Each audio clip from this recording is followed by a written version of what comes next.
दुर्गा सप्तशती नवा अध्याय। निशुंभ वध। राजा ने कहा, हे ऋषिराज, अपने रक्तबीज के वध से संबंध रखने वाला वृतांत मुझे सुनाया। अब मैं रक्तबीज के मरने के पश्चात क्रोध में भरे हुए शुंभ व निशुंभ ने जो कर्म किया वह सुनना चाहता हूँ। महर्षि मेघा ने कहा, रक्तबीज के मारे जाने पर शुंभ और निशुंभ को बड़ा क्रोध आया और अपनी बहुत बड़ी सेना का इस प्रकार सर्वनाश होते देखकर निशुंभ देवी पर आक्रमण करने के लिए दौड़ा। उसके साथ बहुत से बड़े बड़े असुर देवी को मारने के वास्ते दौड़े और महापराक्रमी शुंभ अपनी सेना सहित चंडिका को मारने के लिए बढ़ा। फिर शुंभ और निशुंभ का देवी से घोर युद्ध होने लगा और वह दोनों असुर इस प्रकार देवी पर बाण फेंकने लगे जैसे मेघों से वर्षा हो रही हो। उन दोनों के चलाए हुए बाणों को देवी ने अपने बाणों से काट डाला और अपने शस्त्रों को वर्षा से उन दोनों दैत्यों को चोट पहुंचाई।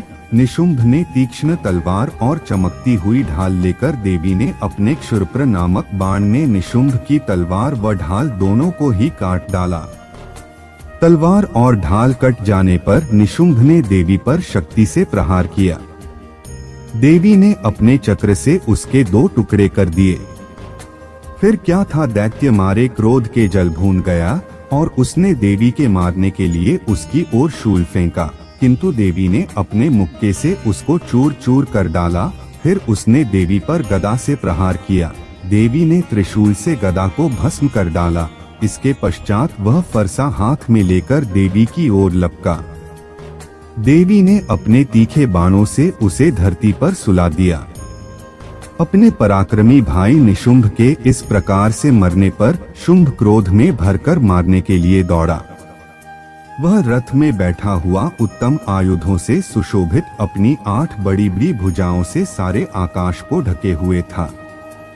शुंभ को आते हुए देखकर देवी ने अपना शंख बजाया और धनुष की टंकोर का भी अत्यंत दुस्सह शब्द किया। साथ ही अपने घंटे के शब्द से, जो कि संपूर्ण दैत्य सेना के तेज को नष्ट करने वाला था, संपूर्ण दिशाओं को व्याप्त कर दिया। इसके पश्चात देवी के सिंह ने भी अपनी दहाड़ से, जिसे सुन बड़े 2 बलवानों को मत चूर चूर हो जाता था, आकाश पृथ्वी और 10 दिशाओं को पूरित कर दिया। फिर आकाश में उछलकर काली ने अपने दांतों तथा हाथों को पृथ्वी पर पटका।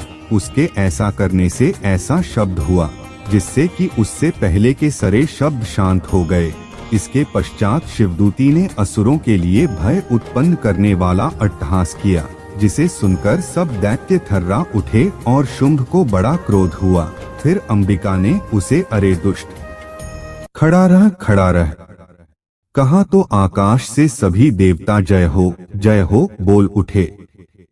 शुंभ ने वहां आकर ज्वालाओं से युक्त एक अत्यंत भयंकर शक्ति छोड़ी, जिसे आते देखकर देवी ने अपनी महोल्का नामक शक्ति से काट डाला।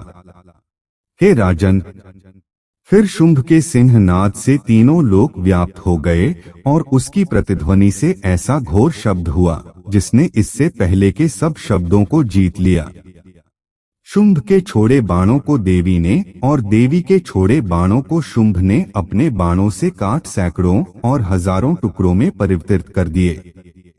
इसके पश्चात जब चंडिका ने क्रोध में भर शुंभ को त्रिशूल से मारा तो वह मूर्छित होकर पृथ्वी पर गिर पड़ा। जब उसकी मूर्छा दूर हुई तो वह धनुष लेकर आया और अपने बाणों से उसने देवी काली तथा सिंह को घायल कर दिया। फिर उस राक्षस 10,000 भुजाएं धारण करके चक्रादि आयुधों से देवी को आच्छादित कर, तब भगवती कुपित होकर अपने बाणों से उन चक्रों तथा बाणों को काट डाला। यह देखकर निशुंभ हाथ में गदा लेकर चंडिका को मारने के लिए दौड़ा। उसके आते ही देवी ने तीक्ष्ण धार वाले खड्ग से उसकी गदा को काट डाला। उसने फिर त्रिशूल हाथ में लिया। देवताओं को दुखी करने वाले निशुंभ को त्रिशूल हाथ में लिए हुए आता देखकर चंडिका ने अपने शूल से उसकी छाती पर प्रहार किया और उसकी छाती को चीर डाला। शूल विदीर्ण हो जाने पर उसकी छाती में से एक उस जैसा ही महापराक्रमी दैत्य ठहर जा कहता हुआ निकाला। उसको देखकर देवी ने बड़े जोर से ठहाका लगाया। अभी वह निकलने भी ने पाया था कि उसका सिर अपनी तलवार से काट डाला। सिर के कटने के साथ ही वह पृथ्वी पर गिर पड़ा। तदंतर सिंह दहाड़ दहाड़ कर असुरों का भक्षण करने लगा और काली शिवदूती भी राक्षसों का रक्त पीने लगी। कौमारी की शक्ति से कितने ही महादैत्य नष्ट हो गए। ब्रह्मा जी के कमंडल के जल से कितने ही असुर समाप्त हो गए। कई दैत्य माहेश्वरी के त्रिशूल से विदीर्ण होकर पृथ्वी पर गिर पड़े और कई बाराही के प्रहारों से छिन्न भिन्न होकर धराशायी हो गए।